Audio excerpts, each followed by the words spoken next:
سورہ نساء کی آیت نمبر 11 اور 12 اور 176، پوری وراثت کے احکام انہی 3 آیتوں میں بیان کیے۔ اور اس میں سے پہلی آیت میں جب اللہ نے احکام بیان کیے تو فرمایا فریضۃ من اللہ، یہ کوئی مستحب چیز نہیں ہے، یہ آبجیکٹو نہیں ہے کہ کرو تو چلے گا، نہیں کرو تو بھی چلے گا، یہ فریضہ ہے، یہ کمپلسری ہے، اس میں آپشن نہیں ہے۔ وراثت کی تقسیم ایسی ہی چلے گی، کوئی اور نہیں چلے گی۔ فریضۃ من اللہ، یہ اللہ کی طرف سے فرض ہے۔ اور پھر دوسری آیت میں اللہ نے فرمایا وصیۃ من اللہ، یہ اللہ کی وصیت ہے۔ وصیت کس بات کو بولتے ہیں؟ جو بڑی امپورٹنٹ بات ہوتی، بڑی اہم بات ہوتی۔ اللہ نے کہا یہ وراثت کے احکام یہ اللہ کی وصیت ہے، اس کو جو توڑ رہا ہے وہ اللہ کی وصیت کو توڑ رہا ہے۔ اور ان دونوں آیتوں کے بعد سورہ نساء کی آیت نمبر 13 اور 14 جو میں نے آپ کے سامنے پڑھی، اس میں تو اللہ تعالیٰ نے ان احکام کو اپنی حدود قرار دیا۔ تلک حدود اللہ ومن یطع اللہ ورسولہ یدخلہ جنات تجری من تحتها الانہار خالدین فیہا۔ اللہ نے کہا یہ ہماری حدود ہیں، ان حدود کو کراس مت کرنا، ہمارے ان قوانین پر عمل کرنا، اور ان پر جو عمل کرے گا وہ جنتی ہے۔ ومن یعص اللہ ورسولہ وَيَتَعَدَّ حُدُودَهُ يُدْخِلْهُ نَارًا خَالِدًا فِيهَا، اور جو اللہ کی نافرمانی کرے گا، جو رسول کی نافرمانی کرے گا، جو اللہ کی حدود کو پار کرے گا، اس کے لیے جہنم کا دائمی عذاب ہے، وہ ہمیشہ جہنم میں رہے گا۔ یہ انداز ہے قرآن۔ اور سورہ نساء کی آیت نمبر 176 میں اللہ نے جب وراثت کے مسائل بیان کیے تو فرمایا یبین اللہ لکم ان تضلوا، اللہ یہ مسئلہ اس لیے بیان کر رہا ہے کہ کہیں تم بھٹک نہ جانا، کہیں تم گمراہ نہ ہو جانا۔ اور اسی لیے اللہ کے پیارے نبی نے صلی اللہ علیہ وسلم اپنی امت کو فرائض کو سیکھنے کی تعلیم دی۔ مستدرک حاکم کی روایت اور علامہ البانی نے منار السبیل کی تخریج میں اس حدیث کو صحیح قرار دیا ہے۔ اللہ کے پیارے نبی صلی اللہ علیہ وسلم فرماتے ہیں تعلموا الفرائض وعلموها الناس، فرائض کو سیکھو اور سکھاؤ۔ فإنی امرؤ مقبوض، میں بہت جلد دنیا سے چلا جانے والا ہوں۔ وسیقبض العلم، اور دنیا سے علم کو اٹھایا جانے والا ہے، دنیا سے علم اٹھا لیا جائے گا۔ وتظہر الفتن، اور فتنے ظاہر ہوں گے، یہاں تک کہ وراثت کے مسائل میں 2 لوگوں کا اختلاف ہوگا، لا یجدون من یفصل بینہما، اور لوگوں کو کوئی فیصلہ کرنے والا نہیں ملے گا، کوئی ایسا انسان نہیں ملے گا جو فرائض کا جانکار۔ آپ کو معلوم ہونا چاہیے کہ فرائض کے علم کو صحابہ بڑی اہمیت دیتے تھے۔ صحابہ میں ابو بکر صدیق رضی اللہ تعالیٰ عنہ فرائض کے ماہر تھے۔ فرائض کا مطلب یہی احکام میراث۔ صحابہ میں حضرت عمر فاروق اس کے ماہر تھے، حضرت زید ابن ثابت تو ایکسپرٹ تھے اس کے۔ اللہ کے پیارے نبی نے ایک حدیث میں فرمایا اعلمها بالفرائض زید ابن ثابت، امت کے اندر سب سے زیادہ فرائض کے جانکار زید ابن ثابت تھے۔ اور اسی طریقے سے میری مائیں اور بہنیں وہ تو اس معاملے میں آج زیرو ہوتی ہیں۔ بڑے بڑے علماء آج فرائض کے معاملے میں درسیات تک محدود ہوتے ہیں، اس کے مسائل کو نہیں جانتے، لیکن اللہ کے پیارے نبی کی زوجہ محترمہ اور ہم سب کی پیاری ماں ام المومنین حضرت عائشہ صدیقہ رضی اللہ تعالیٰ عنہا وہ فرائض کی ماہر تھیں، فرائض کی جانکار تھی، اور صحابہ ان سے مسئلہ پوچھتے تھے۔ تو یہ بڑا اہم علم ہے میرے بھائی، یہ احکام میراث بڑے امپورٹنٹ ہیں، ان کی اہمیت کو سمجھو۔ اور اللہ نے جب فرائض کے مسائل بیان کیے اور ترکے کی تقسیم ہو رہی ہے اور کچھ لوگ تقسیم کروا رہے ہیں، تو اللہ نے ایک بڑی ایموشنل بات کہی۔ فرائض کی تقسیم ہو رہی ہے، ترکہ تقسیم ہو رہا ہے، اب ظاہر ہے کچھ لوگ اس کے ذمہ دار ہوں گے، تو ذمہ داروں کو اللہ تعالیٰ نے تنبیہ کرتے ہوئے ایک بڑی ایموشنل بات بیان فرمائی۔ وَلْيَخْشَ الَّذِينَ لَوْ تَرَكُوا مِنْ خَلْفِهِمْ ذُرِّيَّةً ضِعَافًا خَافُوا عَلَيْهِمْ فَلْيَتَّقُوا اللَّهَ وَلْيَقُولُوا قَوْلًا سَدِيدًا۔ اے وراثت کی تقسیم کرنے والو، تم اپنے بارے میں سوچو، تم اگر دنیا سے چلے جاؤ، تمہارے چھوٹے چھوٹے بچے بے سہارا ہو جائیں، اور تمہاری وراثت غلط طریقے سے تقسیم ہو جائے، غلط ہاتھوں میں چلی جائے، تو تمہیں اپنے بچوں کے بارے میں، ان کے مستقبل کے بارے میں تم سوچتے ہو، تو دوسروں کی وراثت جب تقسیم کر رہے ہو تو صحیح طریقے سے ذمہ داری کے ساتھ کرو، خرد برد نہ کرو، اس میں کوئی بے ایمانی نہ کرو۔ یہ بہت بڑی تعلیم ہے کہ وراثت کی تقسیم صحیح ہونی چاہیے۔ میرے بھائیوں، اسلام دین عدل ہے۔ اسلام کی ہر تعلیم میں عدل پایا جاتا ہے۔ عدل کا مطلب کیا ہوتا ہے؟ عدل کا مطلب مساوات نہیں ہوتا۔ عدل کا مطلب یہ نہیں کہ سب کو برابر دیا جائے، یہ عدل نہیں ہے، یہ مساوات ہے۔ اسلام مساوات کا دین نہیں، اسلام عدل کا دین ہے۔ عدل کا مطلب ہوتا ہے جو جس چیز کا حقدار ہے اس کو وہ چیز دی جائے۔ وراثت کے احکام میں اسلام کی یہ عادلانہ تعلیم موجود ہے۔ اسلام نے وراثت کے جو احکام بتائے ہیں وہ پوری تقسیم عدل کے اوپر مبنی ہے، جو جتنا حقدار ہے اس کو اس کا حق دیا گیا۔ اور وراثت کے احکام میں ایک بہت خاص بات یہ بھی ہے میرے بھائی، اسلام انسان کی تکریم کرنے کا حکم دیتا ہے۔ انسان زندگی میں بھی تکریم کے لائق ہے اور مرنے کے بعد بھی تکریم کے لائق ہے۔ اس لیے کسی کے مرنے کے بعد شریعت کہتی ہے کہ سب سے پہلے اس کی تجہیز و تکفین کا انتظام اس کے ترکے میں سے کیا جائے۔ کوئی ذمہ داری لے لے، اچھی بات ہے، مگر اللہ نے کسی کے اوپر فرض نہیں کیا۔ اگر کوئی کھڑا نہیں ہوا، کوئی تیار نہیں ہوا، تو اس کے ترکے سے پہلے اس کے کفن دفن کا انتظام کیا جائے۔ اس کے بعد اس کے قرضے کی ادائیگی کی جائے گی، تاکہ انسان جب دنیا سے گیا ہے تو تکریم کے ساتھ جائے، لوگ عزت سے اس کا نام لیں، لوگ تکریم کریں، اس کا ذکر جمیل کریں۔ یہ اسلام کی تعلیم۔ احکام وراثت پہ پہلا سبق یہی دیا گیا۔ وراثت کی تقسیم کے پہلے یہ دو بنیادی کام کرنا ہے۔ میت کی تجہیز و تکفین کرنی ہے، اس کے قرضوں کی ادائیگی کرنی۔ اس کے بعد وصیت کا آپشن رکھا گیا۔ دنیاوی نظاموں میں وصیت کا معاملہ بڑا گڑبڑ ہے۔ بہت سارے ملکوں میں لوگ اپنی پوری پراپرٹی کتے کو وصیت کر دیتے ہیں، اپنے پالتو کتے کے نام پوری پراپرٹی کر دیتے ہیں۔ اسلام اس ظلم سے پاک ہے۔ اسلام نے ایسا بھی نہیں کیا کہ وصیت کا آپشن نہیں رکھا۔ ایسا بھی ہو سکتا ہے انسان زندگی میں بہت سارے نیکی کے کام کرنے سے چوک گیا، شریعت اس کو ایک موقع دیتی ہے مرنے کے پہلے تو وصیت کر دے، مسجد کے لیے وصیت کر دے، مدرسے کے لیے وصیت کر دے، یتیم خانے کے لیے کر دے، فلاح کے کاموں میں کر دے۔ وصیت کا آپشن رکھا اسلام نے، مگر اس کو لمیٹیڈ کر دیا۔ 1/3 سے زیادہ آپ نہیں کر سکتے۔ 1/3 تک آپ وصیت کر سکتے ہیں، اس سے زیادہ نہیں کر سکتے۔ تو وصیت کو اسلام نے مکمل طریقے سے چھوڑ بھی نہیں دیا کہ جتنی چاہے اتنی وصیت کر دو، حقداروں کا حق مارا جائے، اور اسلام نے وصیت پر پابندی بھی نہیں لگائی۔ اور آگے بڑھیے، احکام میراث قرآن میں بیان ہو رہے ہیں۔ اللہ تعالیٰ ایک ایک کا مسئلہ بیان کر رہا ہے۔ ماں کا کتنا حصہ ہے، باپ کا کتنا ہے، بھائی کا کتنا ہے، بہن کا کتنا ہے، شوہر کا کتنا ہے، بیوی کا کتنا ہے۔ اللہ نے خود کیوں بیان کیا؟ احکام میراث اللہ نے خود کیوں بیان کیے؟ انسانوں کے اوپر اگر چھوڑ دیا جاتا تو بھائی کو شکایت رہتی مجھے کم ملا ہے، بہن کو شکایت رہتی مجھے کم ملا ہے۔ اگر انسانوں پر اس تقسیم کو چھوڑ دیا جاتا تو آپس میں شکوے شکایت کا موقع رہتا اور کہیں نہ کہیں نا انصافی ہوتی۔ اللہ تبارک و تعالیٰ نے احکام میراث کو بیان کرنے کی ذمہ داری خود لی، اور اسی لیے جب احکام میراث اللہ بیان کرتا ہے تو ابتدا کیسے کرتا ہے؟ یوصیکم اللہ، یوصیکم اللہ، اللہ تمہیں وصیت کر رہا ہے تمہاری اولاد کے بارے میں۔ اللہ نے وصیت کا لفظ استعمال کیا، یہ اللہ کی وصیت ہے، اللہ بیان کر رہا ہے، اس میں بندوں کا کوئی دخل نہیں ہے۔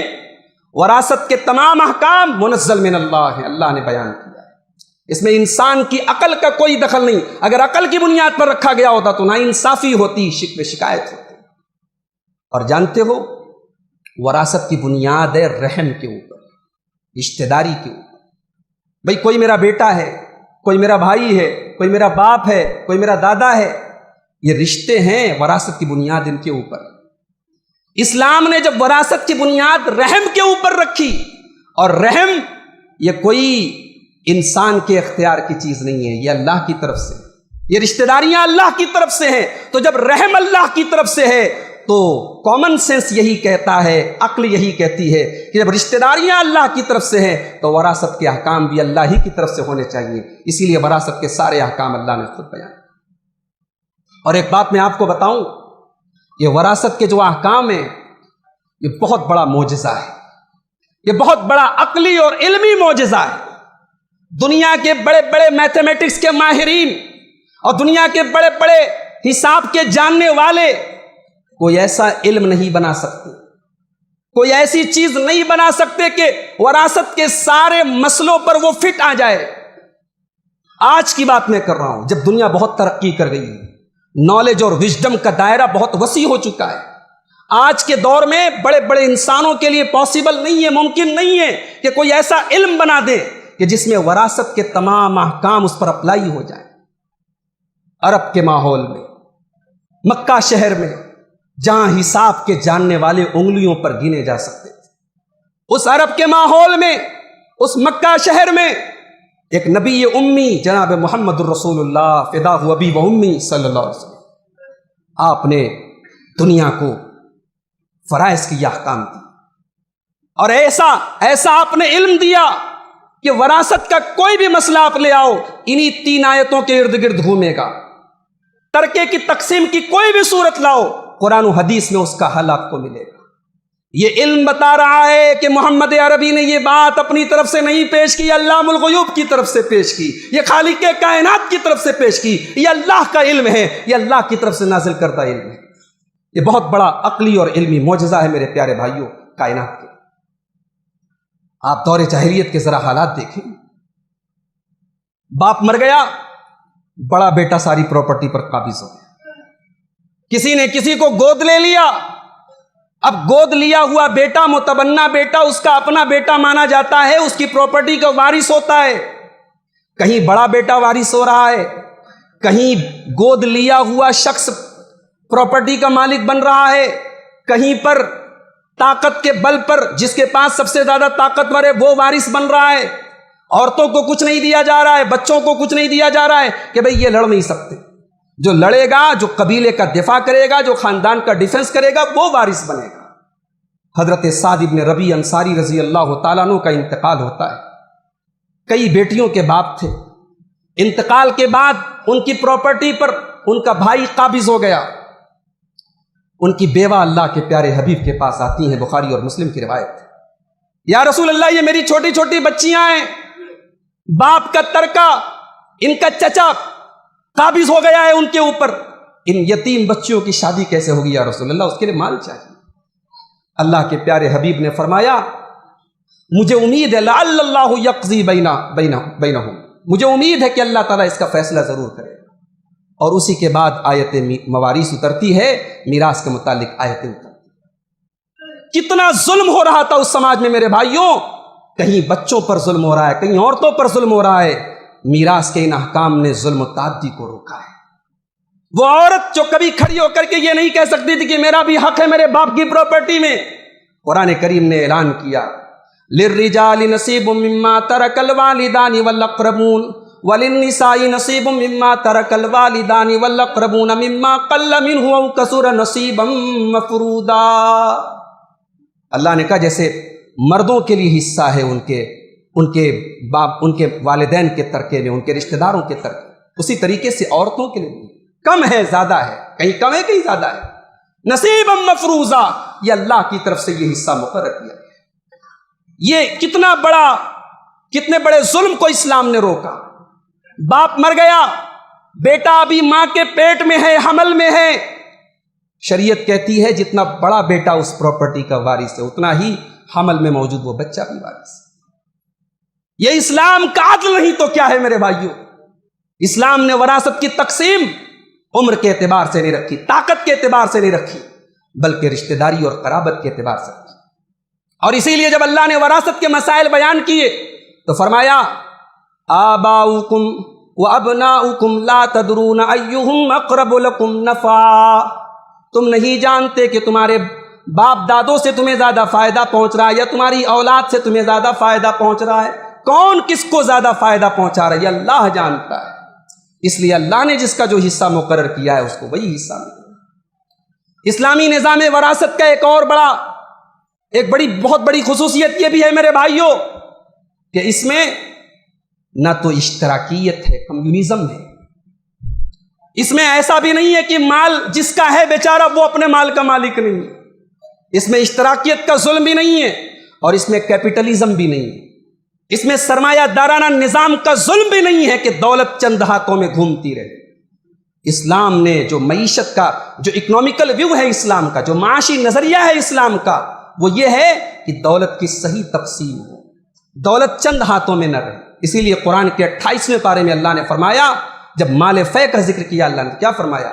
ما افاء اللہ علی رسولہ من اہل القری فللہ وللرسول ولذی القربى والیتامى والمساکین وابن السبیل کی لا یکون دولۃ بین الاغنیاء منکم۔ اللہ نے کہا یہ ہم نے مال فے کو اللہ کے راستے میں، رسول کے لیے، یتیموں کے لیے، غریبوں کے لیے، مسافروں کے لیے بانٹنے کا حکم کیوں دیا؟ تاکہ دولت چند ہاتھوں میں گھومتی نہ رہے۔ آج دنیا کا معاشی نظام، دنیا عاجز ہے، غریب غریب سے غریب ہو رہا ہے، امیر امیر سے امیر ہو رہا ہے۔ کیوں؟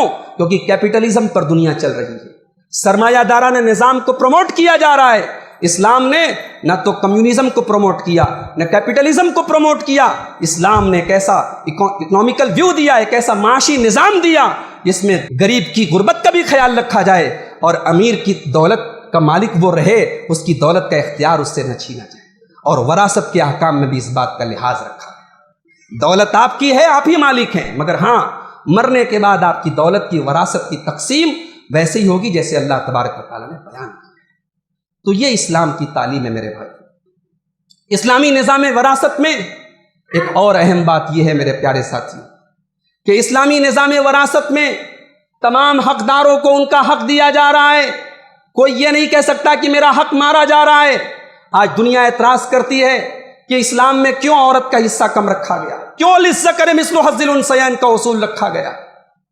آپ جانتے ہیں اسلامی نظریے سے عورت کمانے کی ذمہ دار نہیں، کما کے لائے گا مرد۔ باپ ہے تو اسے بیٹیوں کو کما کے دینا ہے، شوہر ہے تو بیوی کو کما کے دینا ہے، بہن ہے تو بھائی کو لا کے کما کے دینا ہے۔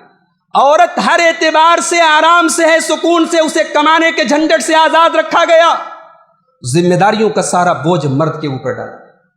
اب اگر اسلامی وراثت میں یہ اصول نہ ہوتا کہ مرد کو عورت کا ڈبل ملے، اگر یہ اصول نہ ہوتا تو مرد پر ظلم ہو جاتا، مرد پر ظلم ہو جاتا، کیونکہ کما کے لانا، اپنی بیوی کو، اپنی ماں کو، اپنی بیٹی کو، اپنی بہن کو کھلانا یہ مرد کی ذمہ داری ہے۔ اور اس کے بعد جب وراثت تقسیم ہو تو یہ اصول اگر ہوتا کہ دونوں کو برابر ملے گا تو یہ مرد پر ظلم ہوتا۔ اور یہاں یہ بات بھی نوٹ کر لیجیے کہ بہت ساری ایسی شکلیں ہیں جہاں مرد اور عورت کو برابر بھی ملتا ہے۔ یہ بات بھی آپ نوٹ کر لیجئے کہ بہت ساری صورتیں ایسی ہیں وراثت کی جہاں مرد و عورت کو برابر ملے گا۔ مثال کے طور پہ ماں باپ ہیں، ماں باپ کو اولاد کے ترکے میں سے برابر ملے گا۔ کب؟ جب اولاد کی بھی اولاد موجود ہے۔ وَلِأَبَوَيْهِ لِكُلِّ وَاحِدٍ مِّنْهُمَا السُّدُسُ مِمَّا تَرَكَ إِن كَانَ لَهُ وَلَدٌ۔ اگر کوئی مر گیا اور اس کی اولاد ہے تو اس کے ماں باپ میں سے ہر ایک کو 1/6 ملے گا، چھٹا حصہ ملے گا۔ یا ماں کو جتنا مل رہا ہے اتنا باپ کو مل رہا ہے، برابر مل رہا ہے۔ بلکہ اہل علم نے ایسی بھی صورتیں بیان کی ہیں جس میں عورت کو زیادہ بھی مل جاتا ہے مرد سے۔ تو یہ اصول علی الاطلاق نہیں ہے، یہ ہر جگہ یہ اصول اپلائی نہیں ہوگا، لیکن جہاں اسلام نے یہ تعلیم دی ہے کہ للذکر مثل حظ الانثیین، مرد کو عورت کا ڈبل ملے گا، وہاں اسلام نے عدل کے اعتبار سے یہ حکم دیا ہے۔ کیونکہ اسلامی نظام وراثت کی ایک خاص بات یہ بھی ہے کہ ذمہ داری اور حقوق کے درمیان بیلنس رکھا گیا ہے۔ کس کی کتنی ذمہ داری ہے اور کس کے کتنے حقوق ہیں، اس اعتبار سے اسلامی نظام وراثت تقسیم ہوگی۔ میرے بھائیوں، آج سماج میں بڑے افسوس کے ساتھ کہنا پڑتا ہے کہ ہم اور آپ بہت ساری چیزوں میں اپنے آپ کو قرآن و حدیث پہ چلنے کا دعویٰ کرتے ہیں اور عمل بھی کرتے ہیں، مگر نظام وراثت پر جب عمل کی بات آتی ہے تو وہاں ہمارا معاملہ بہت پیچھے ہو جاتا ہے۔ آج کتنے خاندانوں میں بیٹیوں اور بہنوں کو حق وراثت دینا تو بڑی دور کی بات ہے، اگر کوئی بہن کھڑی ہو جائے، کوئی بیٹی کھڑی ہو جائے تو اس کو بے غیرت کہا جاتا ہے، اس سے رشتہ توڑنے کی دھمکی دی جاتی ہے اور کہیں کہ رشتہ توڑ دیا جاتا ہے۔ یہ کتنا بڑا ظلم ہے جو آج ہمارے سماج میں ہو رہا ہے۔ اسی طریقے سے کسی بھائی کا انتقال اگر اپنے باپ کی زندگی میں ہو گیا، اس کے بچے یتیم ہیں، شریعت کا ایک قانون ہے کہ بیٹوں کی موجودگی میں پوتا وارث نہیں ہوتا۔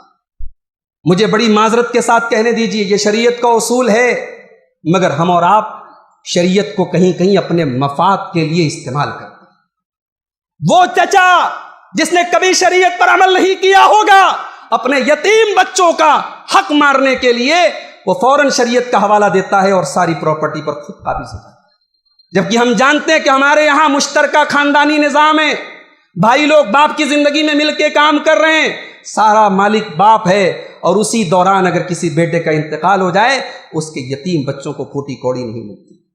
اہل علم نے یہاں پر یہ لکھا ہے، یہ شکل بھی لکھی ہے کہ قرآن کی جو آیت وصیت ہے، اس آیت وصیت کا اطلاق یہی ہوگا، اور دادا کے لیے لازم ہے، بعض اہل علم کا یہ موقف ہے کہ دادا کے لیے لازم ہے کہ وہ وصیت کرے اپنے یتیم پوتوں کے حق۔ میرے بھائیوں، یہودیوں کا طریقہ ہم نہ اپنائیں۔ افتؤمنون ببعض الکتاب وتکفرون ببعض، قرآن کی اور شریعت کی بعض باتوں پر ایمان رکھتے ہو اور بعض کو چھوڑ دیتے ہو۔ جہاں شریعت سے تمہارا مفاد نکلتا ہے، جہاں تم کو مال ملنے والا ہوتا ہے، وہاں تم شریعت کے حوالے دیتے ہو۔ آج اپنی بیوی کو اگر سسرال سے حصہ مل رہا ہو، ہم لینے کے لیے پہلی لائن میں کھڑے ہو جاتے ہیں، اس کے لیے آواز اٹھاتے ہیں۔ اگر ہمیں کہیں سے حق مل رہا ہو، وہاں ہم سب سے آگے والی لائن میں کھڑے ہوتے ہیں، اور جہاں دینے کی بات آتی ہے تو سب سے پیچھے والی لائن میں نظر آتے ہیں۔ یہ ڈبل اسٹینڈرڈ نہیں چلے گا، یہ دوہرا معیار نہیں چلے گا، یہی تو ناپ تول میں کمی ہے جو آج ہمارے معاشرے میں اپنائی جا رہی ہے۔ اللہ تعالیٰ نے قرآن کریم کے 30ویں پارے میں فرمایا، وَيْلٌ لِّلْمُطَفِّفِينَ الَّذِينَ إِذَا اكْتَالُوا عَلَى النَّاسِ يَسْتَوْفُونَ وَإِذَا كَالُوهُمْ أَوْ وَّزَنُوهُمْ يُخْسِرُونَ۔ بربادی ہے ایسے ناپ تول میں کمی کرنے والوں کے لیے کہ جب دینے کا نمبر آتا ہے تو ڈنڈی مارتے ہیں، اور جب لینے کا نمبر آتا ہے تو پورا لیتے ہیں۔ تو وراثت کے جو یہ احکام ہیں، ان کی اہمیت اور ان کے فائدے ادھورے ہیں جب تک ہم ان کے اوپر عمل نہ کریں۔ آج کتنے گھروں میں باپ کے انتقال کے 20 برس ہو گئے، بھائیوں میں مقدمے بازی ہو رہی ہے، کسی بھائی کو توفیق نہیں ہوتی کہ ایک دن سر جوڑ کر کے بیٹھیں اور شریعت کے مطابق اپنے باپ کا ترکہ تقسیم۔ کیوں دیر کرتے ہو میرے بھائی، کیوں دیر کرتے ہو؟ شریعت نے مرنے کے بعد وراثت کی تقسیم جلد سے جلد کرنے کا حکم دیا ہے۔ آج وراثت کے احکام کی اس کانفرنس میں اور اس کی اہمیت اور فوائد کو بیان کرتے ہوئے میں اپنے دل کی گہرائیوں سے آپ کو یہ دعوت دیتا ہوں کہ آپ عبادات میں اور عقائد میں جس طریقے سے آپ قرآن و سنت پر عمل کرتے ہیں، وراثت کے احکام میں بھی میرے بھائیوں قرآن و سنت پر عمل کرنے والے بن جائیں۔ اسلام ایک کامل دین، ایک ضابطۂ حیات ہے۔ اسلام صرف عقائد کا نام نہیں، صرف عبادات کا نام نہیں، اسلام معاشرت کا نام بھی ہے، اور معاشرت کا بڑا اہم پہلو ہے۔ اور آج الحمدللہ اگر ہم صحیح طریقے سے وراثت کی تقسیم کریں، اور ہمارے بڑے محترم اور معزز مہمان عالم دین شیخ عبدالحسیب مدنی صاحب ابھی میرے بات خطاب کریں گے، اس یعنی وراثت میں ہونے والی غلطیوں پر وہ روشنی ڈالیں گے۔